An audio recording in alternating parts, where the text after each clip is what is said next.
Hey everybody, welcome back to the Working Man's Whiskey. I'm Bobby. Guys, meant to get a review on here yesterday. Some of you might have seen a post on Facebook. My brother-in-law and I were down at the river doing a little fishing, doing a little gold panning. Took some bookers down there with us, and we made a really nice review. We've been having a little bit of technical difficulties getting it up here, but it will be on here. At some point, it will be on here. So, looking forward to getting that one on, and thought I'd give a little kind of makeup review today. So here we are, guys. This one is Kirkland Tennessee Straight Bourbon Whiskey. Yeah, Tennessee Straight Bourbon Whiskey. Used to be Kentucky Straight Bourbon Whiskey, but this is the premium small batch 7-year-old Tennessee Straight Bourbon. There's the bottle right there for you. 103 proof, 51.5% ABV. And this was Kirkland Kentucky Straight Bourbon Whiskey until 2018. They switched from the Mystery Distillery, making it back then, up until 2018 was Jim Beam. And then they were, one way or the other, they switched over to Tennessee Straight Bourbon Whiskey because the secret distillery, or the kind of behind the scenes distillery behind this one, is now George Dickel. So when I saw this at the store, my buddy Russ, he asked me months ago to keep an eye open for this, and I have been, but hadn't seen it until last weekend. Went down to Turlock and saw this at the Costco in Turlock. So for $29.99, guys, I mean, I was really psyched to see this one. Heard pretty good things about it. And at $30 for 103 proof, with Dickel being the distillery behind it, I had a feeling it was going to be pretty good. So let's check it out. 7-year-old bourbon here.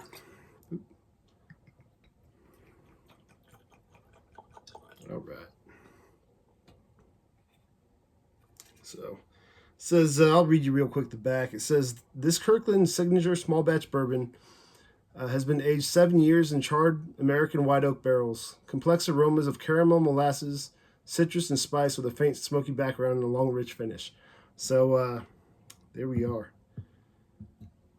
Let's get to the right away to the color, guys, and it's a nice, solid amber color. See that in the glass? Beautiful. 7 years old, so wouldn't expect anything less. On the nose,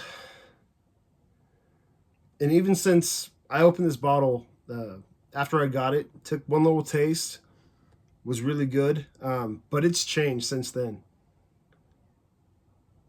A lot of vanilla, a lot of caramel and oak. Definitely a lot of that wood spice in it. And I'll tell you right now, as soon as I opened this bottle, nosed it, sipped it, my first thought was this is a lot like the George Dickel Bottled and Bond, which I think they have the 11-year-old and 13-year-old. I had a bottle of the 13-year-old that I reviewed at one point, and this reminds me, off of memory, a lot of that bourbon. But a little bit younger, of course, 7 years. But the characteristics in it are very much the same. A lot of good, that deep oak. It's almost reminiscent of like a double-barreled bourbon. The Woodford Double Oak, the Old Forester 1910 reminds me a lot of those whiskeys. Old Forester 1910s. Another one that I can't believe, or I can't remember if it's if that's Kentucky or Tennessee. I know that they're Brown Foreman, which is the same as Jack Daniels. So I'm not sure if that's Kentucky or. I mean, I know JD, of course, is Tennessee, but trying to remember what Old Forester 1910 was. Anyway, this profile on the nose reminds me a lot of those double-barreled bourbons. So, as I said, the 1910 from Old Forester, that Woodford double oaked, just a lot of, it's rich, really rich on the nose. That vanilla, good, deep caramel, brown sugar notes to it. Very nice nose. So let's take a taste.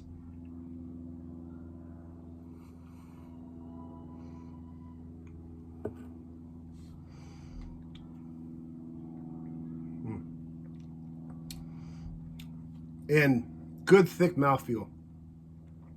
A lot more oak on the palate. There's a fruity type of note that I'm getting to it on the palate that I wasn't really getting on the nose as much anyway. It's kind of a banana, a little bit of like a plantain kind of similar type note, but it's definitely there. Maybe a little bit of sounds funny, but papaya a little bit.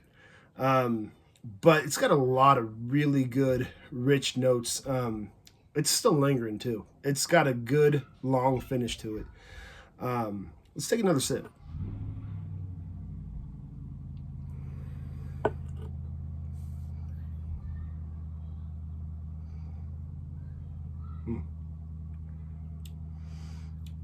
More vanilla, more oak, a rich desserty type note to it. Custard, burnt sugar. It's got a creme brulee thing going on with it. That's one of the biggest things I'm getting. I got it last week too.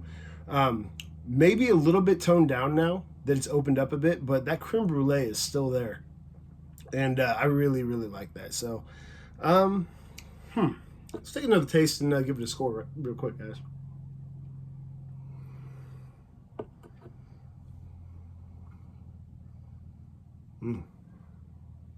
Good bourbon though, really good bourbon. 103 proof. Highly recommend this. I'm gonna give this a 92 out of 100. It's a good buy, really good buy. You guys ever get out to Costco, make sure you get this. Look for it anyway. I mean, at that price, you could sip this all day long. I wouldn't recommend sipping it all day long, but you could sip it all day long. Or you could mix it and not feel bad about it at $30. So really good pour here, guys. As I said, highly recommended.